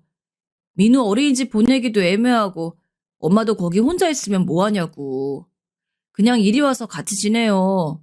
에? 엄마 괜히 거기서 혼자 병 얻지 말고요. 자식 걱정 좀 그만 시켜. 알겠다, 알겠어. 갈게, 엄마가. 결국 이번엔 저도 느낀 바가 많았기에 짐을 정리해서 곧장 서울로 올라가게 되었습니다.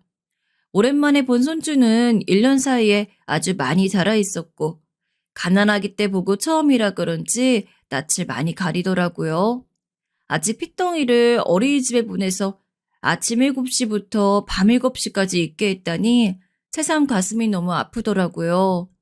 손주가 적어도 유치원이나 어디 갈 때까진 내가 힘닿는 대로 봐주겠다는 생각이 들었어요. 괜히 동네 아줌마들 오지랖이나 안 좋은 소리 하는 것만 듣고 내가 너무 예민했나 싶더라고요. 역시나 아들과 며느리는 제가 집에 와 있으니 너무나 안심이 된다며 좋아했어요. 어머니, 어머니가 있으니까 좋아요. 재명 씨 얘기 들었는데 어머니가 요리도 그렇게 잘하신다면서요? 저 오늘 어머니가 해주시는 김치찌개 먹고 싶어요. 며느리는 평소에도 굉장히 싹싹하고 성격이 밝은 편이어서 마주치거나 할 때 불편하지 않았는데 제가 돌아오니 더 딸처럼 구는 느낌이었어요. 아무래도 제가 남편 잃고 많이 외로워하는 걸 알았는지 직장에 돌아와서도 맛있는 걸 한 바가지 사들고 오고 저 먹으라고 입에 넣어주고 그러더라고요. 새삼 외로웠던 시간이 길어서 그런지 그런 며느리의 마음도 고마웠어요. 아들이야 말할 것도 없고요. 엄마 있으니 이제야 안심이 된다며 저에게 연신 고맙다 하는데 그래도 제가 자식 인생의 보탬이 되는 것 같아 한동안은 뿌듯하기도 하고 기쁘기도 했답니다. 하지만 좋은 일만 있는 게 아니었어요. 언젠가부터 아이들은 저에게 손주를 맡기고 아침 일찍 밥을 먹고 출근했고 저녁 늦게쯤 들어왔어요. 그리고 초반엔 잘 몰랐지만 저 혼자 오롯이 손주를 보게 되었는데 이거 말이나 쉽지 결국 집안일도 다 하고 밥도 챙겨야 하니 보통 힘든 게 아니더군요. 슬슬 체감이 되면서 왜 그렇게들 경고를 해듣는지 알겠어요. 웬만한 각오 아니면 좀처럼 이 스케줄을 따라갈 수가 없겠더라고요. 가끔 손주 데리고 드문드문 마트나 놀이터를 가보면 코로나 시국이라 애들도 거의 없기도 하지만 죄다 30대쯤 되어 보이는 애엄마들이 애들을 데리고 다니더라고요. 그래도 피곤하고 힘들어 보이던데 저처럼 60이 넘은 노인네가 손주를 업고 어르고 하면서 데리고 있으니 쉬운 게 아니었어요. 가끔 가다 보면 애엄마들이 어머 할머니 힘드시겠어요 하며 저를 짠하게 보기도 했답니다. 그래도 제 손주니까 하는 마음으로 전 불평불만 없이 오직 손주만을 생각하며 열심히 놀아주려 했어요. 근데 뭐 놀아줄 것이라도 있었으면 그래도 좋았을 텐데 집에 애가 좋아할 만한 장난감도 그다지 많지 않더라고요. 어느 날은 저도 좀 참다가 말을 했어요. 지금 코로나라 밖에 나가지도 못하고 민우랑 집에서 하루 종일 시간을 보낼 만한 게 없구나. 너네가 동화책이나 장난감 같은 거라도 좀 집에 많이 사둬야 하지 않겠어? 그런데 그렇게 말을 했더니 며느리는 입이 삐죽 나와서 반응이 영 별로더라고요. 책 그런 거 사줘봤자 잘 읽지도 않고요. 장난감은 자리만 차지하더라고요. 금방 놀고 질려서 버리고 그래요. 그리고 그것도 다 돈인데. 그럴 거면 어린이집에 보냈지. 저희가 못하러 어머니 보고 봐달라고 했겠어요? 솔직히 어이가 없더군요. 들으면 들을수록 마음에 안 드는 것이 전 손주 기저귀 갈아주고 먹이고 좀 놀아주고 집까지 치워주고 식사도 챙기느라 조금도 쉴 수가 없었어요. 그런데 손주 놀아주는 방식도 참견하고 제안을 했더니 들어주지도 않고 제가 무슨 어린이집 선생님도 아니고 무슨 재간으로 그 오랜 시간을 놀아줄 수 있겠어요. 그나마 이런 말들이 오가는 게 불만이었는지 못내 동화책 전집을 하나 주문해 주긴 하더군요. 그런데 저랑 부딪히기만 하면 계속 뭐가 그렇게 못마땅한지 이거 갖고 몇 마디 들었던 게 싫은 건지 늘 인상을 쓰고 있는 겁니다. 처음엔 그렇게 딸가지고 울던 며느리가 이젠 저를 거의 애 봐주는 사람 정도로 취급한다는 생각이 점차 들기 시작했습니다. 늘 늦게 들어오고 일찍 와서 애와 놀아달라 하면 일이 많다는 말만 늘어놓는 아들까지. 그런 아들내외의 모습이 여간 실망스러운 게 아니었어요.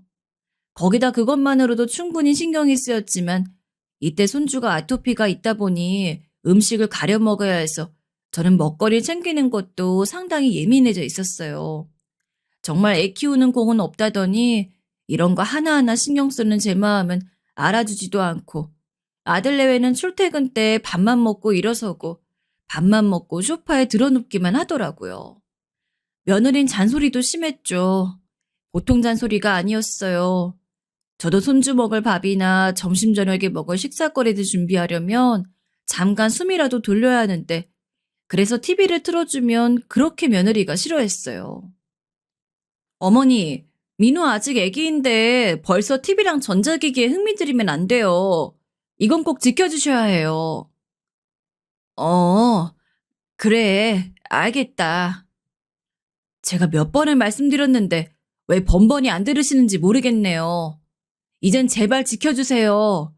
저도 짜증나요. 듣고 좀 기분이 나빴던 게 그럼 자식 앞에서 스마트폰이나 보고 있는 건 잘하는 걸까요?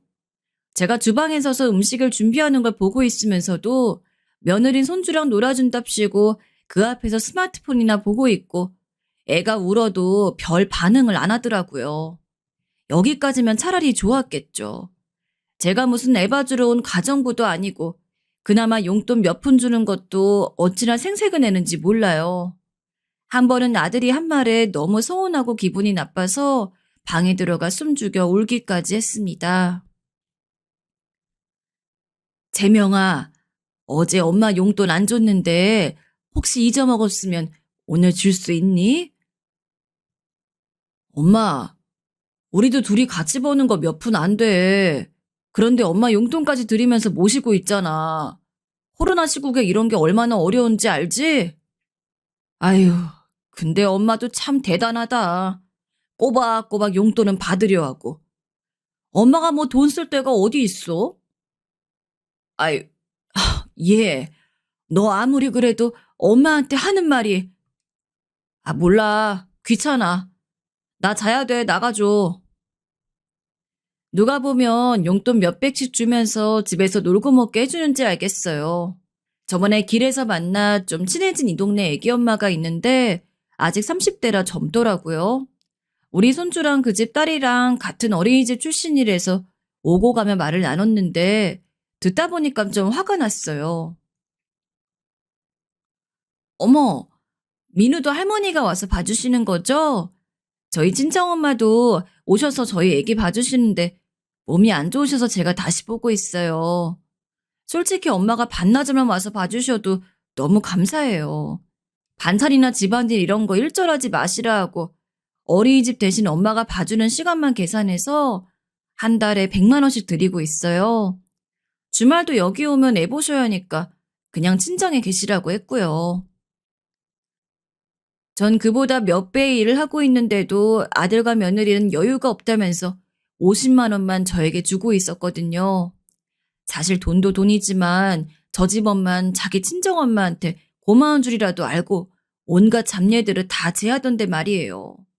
그에 비해 아들 내외는 해주면 고맙단 말도 안 하고 그냥 맨날 밥만 먹고 일어나고 지들이 먹은 걸 설거지통에 갖다 놓지도 않는 애들이었어요. 그러니 저도 비교 아닌 비교를 하게 되고 나이 들어 이게 제가 뭐 하는 짓인가 싶더라고요.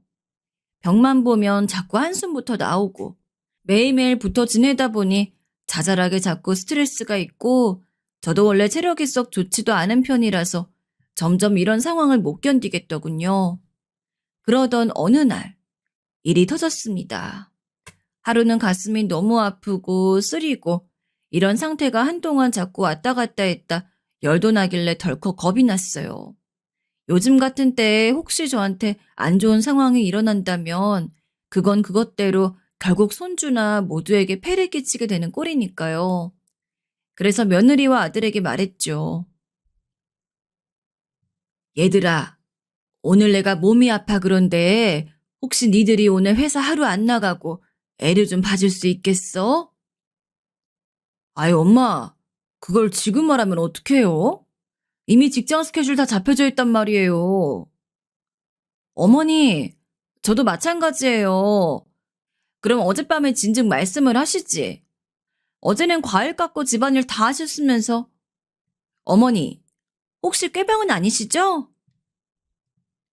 그런데 그 순간 어찌나 화가 나던지 제가 어제 분명 아프다고 몇 번을 말했는데도 귀뚱으로 듣지 않던 녀석들이 이제 와서 그런다고 뭐라 하니 기가 막히더라고요. 머리 뚜껑이 열려버려서 저도 모르게 소리를 질러댔습니다. 내가 어제 말하지 않았니? 아프다고. 근데 안 들은 건 니네다. 그리고 내가 아프다면 걱정부터 할 노릇이지. 대체 이게 무슨 경우니? 이 상태로 애 돌보면 애한테 감기 옮길지도 모르니 니들이 알아서 해라. 그렇게 저는 벌컥 화를 내곤 돌아서 버렸습니다. 역시나 며느리는 못마땅한 표정이었고 왜 갑자기 자기한테 뭐라 그러냐는 얼굴로 어이없다는 듯 절 쳐다보더라고요. 하지만 그러거나 말거나 전 손주를 아이들 곁에 두고 제 방으로 들어가 약을 먹고 침대에 누웠습니다. 솔직히 저 아이들이 손주를 제대로 돌보긴 할까 걱정이 안 되는 건 아니었지만 몸이 너무 아프니 저도 기력이 없어 쓰러지겠더라고요. 그러다 자정쯤 되었을까요? 문을 두드리는 소리가 들리더니 아들이 제 방으로 슬그머니 들어오더군요. 며느리와 함께 말입니다. 그리고선 저에게 말하더군요. 엄마, 아까 많이 화나셨어요? 난 엄마가 안 아픈데 아프다고 하는 줄 알고. 미안해요. 다 우리 잘못이에요. 우리가 엄마 말 좀 잘 들었어야 하는데 나도 요즘 회사 일이 바쁘고 이것저것 스트레스 받다 보니까 괜히 엄마한테 짜증을 냈어. 엄마, 아무튼 화 풀어줘요. 네? 맞아요, 어머님. 죄송해요. 저희가 잘못했어요. 근데 설마 시골로 다시 내려가신다고 하는 거 아니죠? 저희 그럼 너무 힘들어져요. 아시죠? 며느리와 아들네가 와서는 용서를 비며 설마 내려갈 거 아니지 않냐며 그러면 자기들은 죽는다며 저에게 그런 말을 해대는데 이게 도무지 용서를 빌러 온 건지 알 수가 없겠더군요. 그래도 어쨌거나 며느리가 진심으로 뉘우친다고 앞으로 어머님이 아이 돌보시는 거에 대해서도 돕겠다고 싹싹 비니 일단은 그리 넘어가 주었어요. 시어머니가 되어서 뻗대는 것도 보기 안 좋을 거고 저 또한 괜히 며느리와 입씨름하며 미움 사고 싶지 않았으니까요. 그 일이 있고 난 후 며칠 동안은 아들내외도 정신을 차렸는지 육아도 도와주고 집안일도 해주고 그럽디다. 밀린 빨래가 있다 하면 알아서 세탁기에 넣어주고 사실 아들내외가 지금처럼 이 정도로 도와준다고만 했어도 제가 애초에 그리 힘들었을까 싶을 정도로 제가 다 살겠더라고요. 하지만 이 노력은 결국 한 달이 채 되지 못했고 둘 다 슬슬 귀가 시간이 늦어지기 시작했어요. 아들은 엄마 나 오늘 야근 있어서요. 저녁 좀 대신 차려주세요 하고 들어오지 않았고 며느리도 어머님 저 약속이 있어요. 애기 좀 잘 돌봐주세요. 하면서 모든 일을 저에게만 맡기려 들더군요. 결국 집에 남는 건 손주와 저 둘뿐이었어요. 갓난쟁이와 저만 어두운 거실 한복판에 앉아 쓸쓸하게 TV를 쳐다보고 있는데 참 기분이 묘하더라고요. 차라리 시골집에서 혼자 TV를 보고 있다 하더라도 이렇게 내가 외롭진 않았을 터인데 저도 모르게 새삼스레 눈물이 다 났어요. 아들 외에는 제가 이러거나 말거나였죠. 그러다 제가 일이 하나 터지고 말았는데요. 예상치 못했기에 더 뼈아프고 충격적이었던 그런 소식이었습니다. 한창 코로나가 극심했을 때 몸에 열이 있어 검사를 하러 갔는데 코로나는 아무 상관이 없다고 나와서 다른 검사를 받기 위해 병원을 옮겨 다녔어요. 처음에는 열이 좀 있고 하니 면역력이 떨어져서 그런가 보다 하고 혼자만의 진단을 내리기도 했어요. 근데 갈수록 자꾸 의사들 표정이 심각해지고 병원을 다른 데 가보라고 하니까 점점 겁이 나더군요. 그러다 아들내외에게 말하고 큰 병원에 가서 검사를 받았는데 결과를 알게 된 순간 덜컥 눈물부터 쏟아지며 울음을 토해내게 되었어요. 일생 나랑 연관이 없다고 생각했던 유방암에 걸리게 되었다는 겁니다. 유방암이요? 제가요? 네, 지금 수술이 필요한 상황이에요. 일단 입원부터 하세요. 가슴이 그렇게 자주 아픈 것도 아니었고 요 근래 아주 미미하게 아팠고 체력이 떨어졌다 다시 올라가기를 하는 것도 피곤해서 그런 줄 알았는데 말이에요. 너무 기가 막혀 그 길로 저는 아들 내외에게 알린 후 수술대에 눕게 되었어요. 그래도 중기나 말기가 아닌 초기라고 하기에 그것만이 다행이었죠. 솔직히 수술대에 눕기 전까지는 마음이 싱숭생숭하지 않을 수 없었습니다. 아무리 초기라 하더라도 그래도 암인데 혹여나 재발이 되진 않을까 여러 우려들도 들고 내가 나이가 먹었다는 두려움도 생기고. 그런데 이럴 때 제 마음을 달래줄 거라 믿었던 아들마저 저를 외면하더라고요. 아들은 소식을 알았을 때부터 약간은 떨떠름했어요. 엄마, 초기면 뭐 다행이네. 수술하면 금방 나아요. 너무 걱정 마. 저번에 그 금자 아줌마도 유방암 중기인데 완쾌하고 지금 잘 사시잖아. 원래 나이 들면 암 한 번씩 생기는 거예요. 이런 말이나 늘여놓고 앉아 있었죠. 차라리 유일하게 위안이 된 건 그나마 딸이었어요. 멀리 있던 딸아이가 제 소식을 듣고 달려와선 한바탕 울고 나더니 엄마 괜찮냐고 살뜰히 제 손을 어루만지는데 그래도 두 놈 중에 한 놈은 잘 키웠구나 하는 생각이 들더군요. 딸아이는 스트레스 받지 말고 치료에만 집중하자며 저를 달랬고 저도 딸아이 말에 듣곤 정말 그리하자고 다짐했어요. 손주에 대한 생각도 이제 제 몸에만 집중을 해야 했기에 다 내려놓았고요. 그런 상황에서 저는 어렵사리 수술을 마쳤고 딸아이도 수술이 잘 되었다는 소식에 그제야 안도했어요. 엄마 다행이다. 정말 다행이야. 너무 고생 많았어. 그래, 우리 딸 고맙다. 그리고 정말 초기에 발견하게 된 게 다행이긴 하더라고요. 늦게 발견되는 사례도 꽤 있고 한창 젊은 40대 여자들한테도 중기 말기에 발견되는 경우가 있다는 거예요. 저처럼 60대 나이에 초기 상태로 발견하게 되었으니 의사분도 그나마 이후의 상황들에 집중해서 잘 치료해보자고 하시더군요.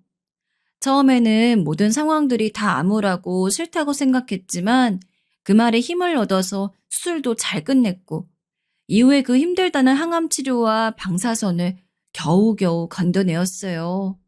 이땐 정말 평생 지병을 앓고 매번 병원에 드나들던 남편 생각이 얼마나 낯섰는지 몰라요. 아파서 그런지 유독 더 보고 싶고 그립더군요.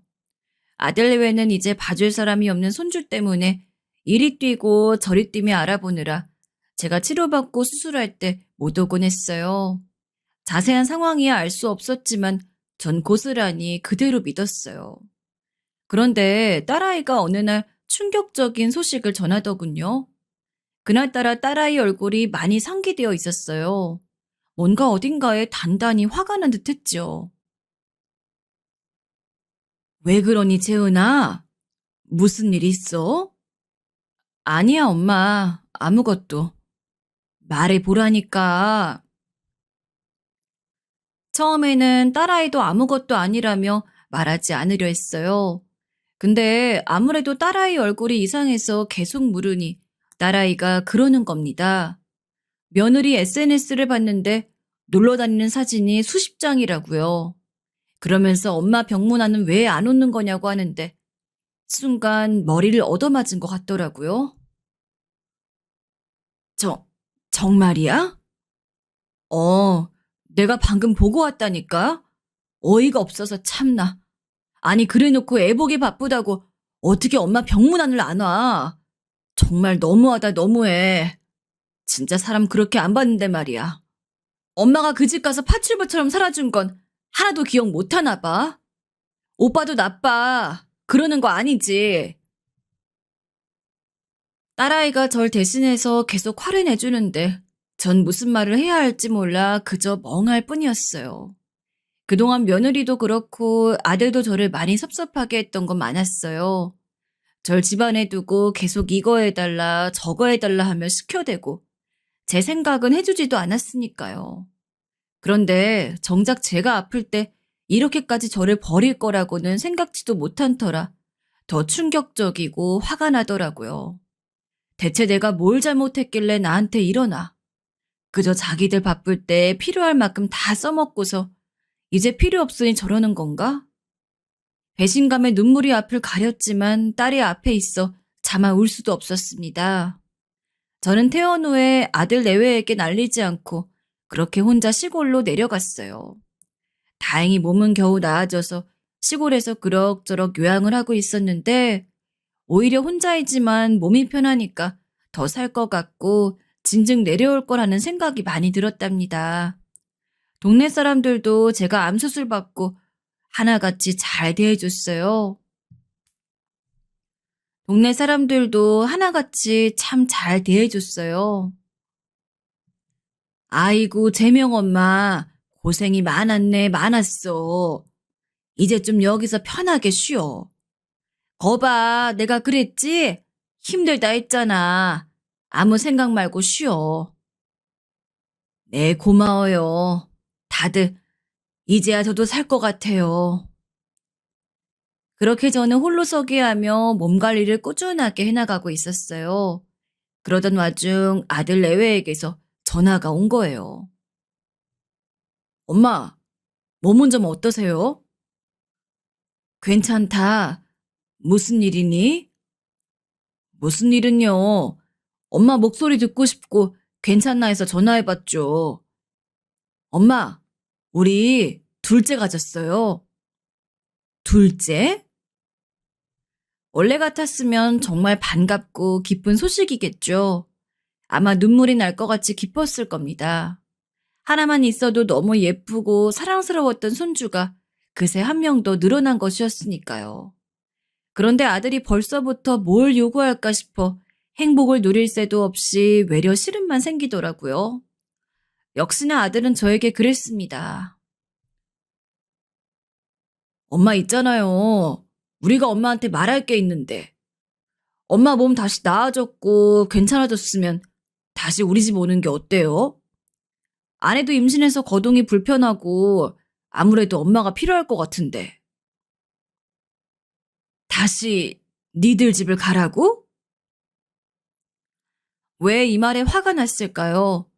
그간 제가 항암 치료니 수술이니 뭐니 힘들게 하고 있을 때도 바쁘다며 전화 한 통도 안 걸어오고 성의 없는 안부나 몇 번 보내왔던 게 생각나더군요.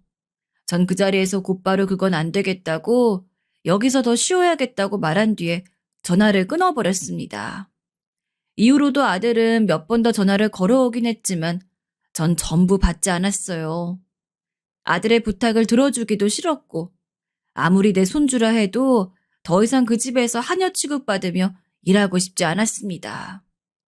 그래서 둘째 손주를 낳았다고 했을 때도 나중에 보겠다고 둘러대곤 전화를 끊었어요. 그런데 딸아이가 아들 녀석에게 무슨 말을 한 건지 어느 날 아들이 며느리 데리고 우리 집을 찾아온 겁니다. 그리고 아들 녀석은 다짜고짜 저에게 성을 내더라고요. 아니 엄마, 재은이가 그러는데 엄마 우리한테 화났었다며? 엄마 섭섭한 게 있으면 말을 해. 왜 혼자 꽁하게 그러고 있어? 아니 솔직히 내가 안 가고 싶어 병문안 안 간 거야? 우리가 바쁘고 정신없으니까 못 간 거지. 애 보느라 못 간 거 가지고 그게 삐질거리야? 맞아요, 어머니. 저희 정말 시간이 없었던 거예요. 어머니, 이해 좀 해주세요. 두 것들이 와서 착한 척을 하며 저런 소리들을 해대고 있는데 너무 기가 막혔어요. 근데 며느리는 그 와중에 자기가 할 말은 꼭 해야겠는지 육아 이야기를 하더라고요. 실은 제가 출산휴가를 냈는데 얼마 안 되거든요. 민훈 그쵸 어린이집으로 다시 보내고 있기도 한데 우리 정우는 너무 갓난쟁이라서 어떻게 하면 좋을지 모르겠어요. 어머니가 저희 집에 계시면서 다시 봐주시면 안 될까요? 아침에 저희가 나가면서 민우 보내주고 어머니 그냥 집에 계시면서 정우 분유 먹여주시고 재워주시고 그것만 하시면 돼요. 갓난쟁이라 놀아주고 그런 거 안 하셔도 돼요.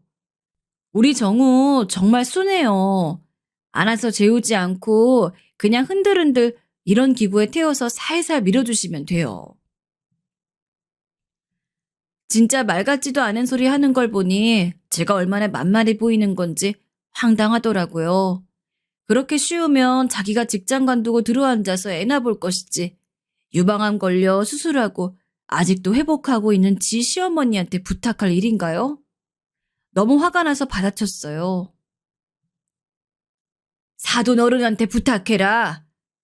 남이라 생각해도 그런 말을 할 수 있냐? 암 걸린 사람한테 말이야. 더 찾아오지 말거라. 그러자 며느리는 순간 당황했던지 금방 말을 바꾸었고 아들은 펄펄 뛰더라고요. 아, 아니에요, 어머니. 저는 괜찮으신 줄 알고 그랬어요. 제가 뭐 몰라서 그랬겠나요? 어머니 아프시면 어쩔 수 없죠. 엄마, 왜 이 사람한테 화를 내요? 그리고 손주 보는 게 그렇게 힘들어요? 참, 엄마도 야박하다. 엄마 도대체 왜 그러는 거야? 아빠가 남긴 유산도 계속 버티면서 나중에 준다고 미루고, 나이 먹을수록 욕심만 그득하게 들어차서는, 뭐야, 이 녀석아? 너 지금 말 다 했니? 그게 지금 애미한 탈손이냐? 맞잖아요. 제 집사람한테도 물어보세요. 집사람도 엄마 유치하다고 그랬으니까. 아니, 암 걸린 게 대수예요? 다 나았잖아. 다 나았으면서 왜 그런 유난을 떠시는 거예요? 정말 기절하는 줄 알았어요. 분노를 참느라 주먹에 힘이 절로 들어가더군요. 그런데 그 뒤에 아들이 덧붙인 말을 듣고 전 눈앞이 핑 돌면서 뒷골이 싸해졌어요. 이 상태론 엄마가 순순히 아빠 유산 줄 리도 없고 차라리 엄마도 구질구질하게 술을 받고 버티지 말고 빨리 돌아가시는 게 내 속이 편하겠어요. 부모가 돼가지고 왜 그렇게 예민하게 구는지. 엄마 진짜 보통 짜증나고 답답한 사람 아니라는 거 알았지만 이 정도일 줄은 몰랐네요. 사람이 정말 미칠 것 같으면 쫓아가서 붙들고 뭐라고 따지고 반박할 기운도 안 나는 것 같아요. 그간 내가 손주를 봐주었고 그러다 암 걸린 걸 알아서 혼자 있을 때도 방치해 두던 아들 내외를 저는 뭐가 그렇게 아쉬움이 있다고 찾아와서 이런 소리나 듣고 앉아있던 것일까요? 저는 그대로 방으로 들어가 벽만 보고 앉아 있었고 그 길로 아들은 차를 끌고 씩씩거리며 다시 서울로 올라가 버렸어요. 순간 너무 화가 나서 딸한테 전화해 그간 말하지 않았던 많은 이야기들을 하기도 했어요. 딸은 듣자마자 소리를 마구 내지르면서 자기 새언니를 가만 안 두겠다고 하는데 또 그렇게까지 일을 번지게 할 순 없으니 일단은 좀 지켜보자고 했어요. 허나 그때 제게 하던 말에 다시 떠올릴수록 이가 갈리다 못해 입이 떨어지지 않아 말도 안 나왔습니다. 듣고도 이게 꿈이길 바랄 정도로 완전히 생리를 뽑아버린 듯한 충격이었기 때문이에요.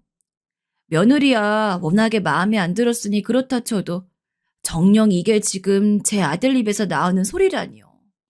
씻지도 못한 채 힘없이 드러누워 있었고 겨우 정신이 들어 몸을 가누고 있었는데 아무것도 먹기 싫고 머리가 지끈지끈 거리며 아파왔어요.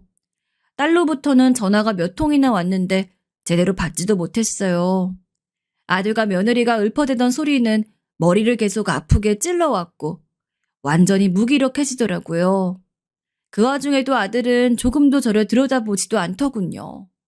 하도 연락이 안 되니 걱정이 되어 절 찾아온 것은 딸이었으며 몰골이 말이 아니라며 놀랐어요.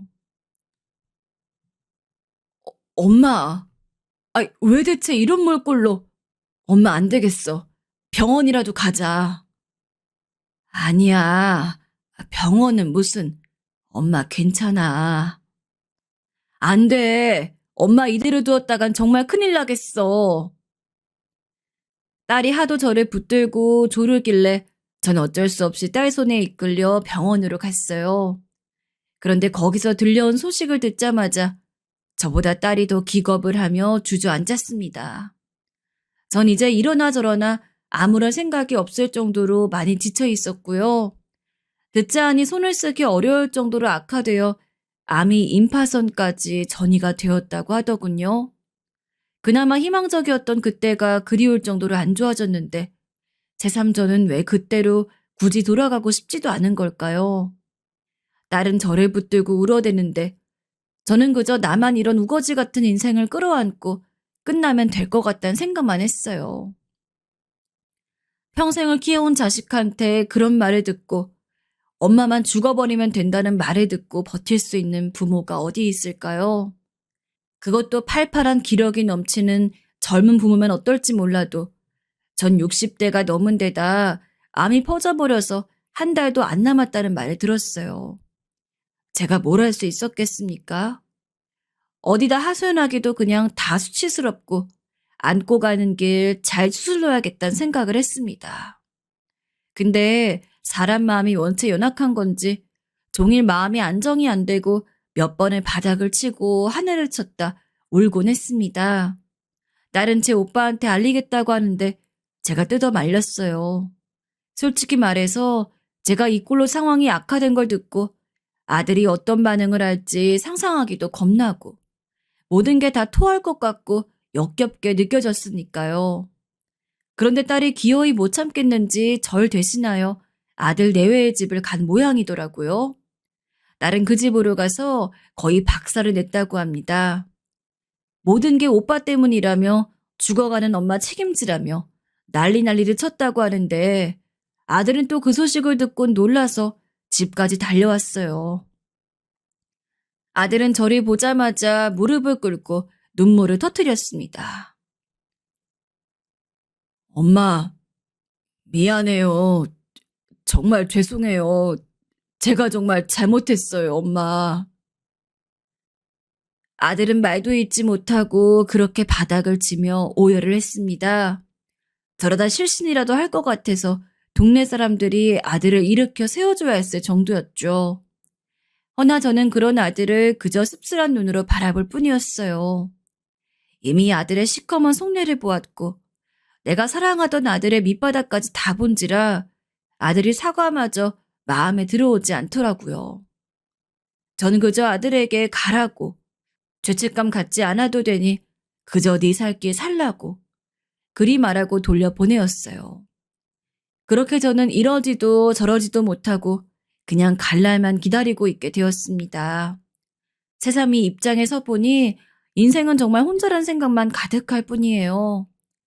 저를 붙들고 우는 딸을 보고 있으면 자식은 자식이구나 싶긴 하지만 결국 사람은 정말 홀몸으로 왔다, 홀몸으로 가는 게 맞단 생각밖에 들지 않아요. 차라리 가는 길에 이렇게 다 털게 해준 이 상황에 감사라도 해야 하는 걸까요? 한 번도 제 앞길에 하루하루가 남았다는 생각을 해본 적 없이 살았는데 너무 두렵게 다가옵니다. 제가 전하고 싶은 말은 그저 다들 건강 잘 챙기시고 자식이고 돈이고 뭐고 내가 있어야 그것들도 존재하는 의미가 있다는 것을 기억하셨으면 좋겠다는 것 뿐입니다.